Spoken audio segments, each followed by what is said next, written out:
Table ক্লথটা আগের দিন আমি একটা দিকে যে সেলাই করে শেষ করেছি, আর একটা দিকে আজকে আমি রেখে নিয়ে এটুকু করছি।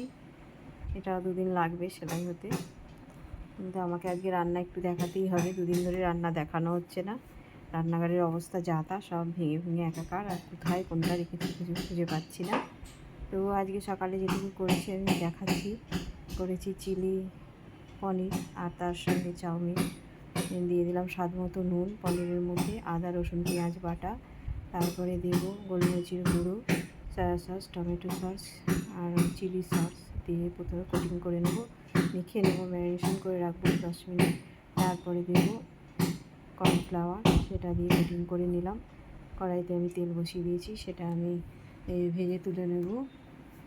তারপরে সবজিগুলো আমি দিয়ে নেব, দিয়ে ভেজে নেব। খুব শর্টে আমি করেছি, এটা অনেক রকমভাবে সুন্দর করে করা যায়।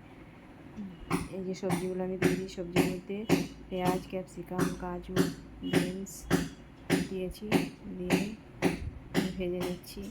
তারপরে পেঁয়াজ রসুন আদা বাটাটাও একটু দিয়ে দিলাম, ক্যাপসিকামটা লাস্টে দিলাম, এটা বেশি ভাজা হয়ে গেলে নরম হয়ে যাবে। তারপরে এর মধ্যে soya sauce, chilli sauce, tomato sauce একটু দিয়ে দিলাম। নুন আর দিতে লাগবে না, কেন সয়া সসের মধ্যে নুন রয়েছে। তারপরে দিয়ে দিলাম পনিরগুলো, দিয়ে হালকা একটু নেড়ে ছেড়ে নামিয়ে ফেলেছি। এবার করব চাউমিন। একটুখানি তেল আর পেঁয়াজ একটু ভেজে চাউমিনটা নেড়ে দেবো। চাউমিনটা বেশি করব না,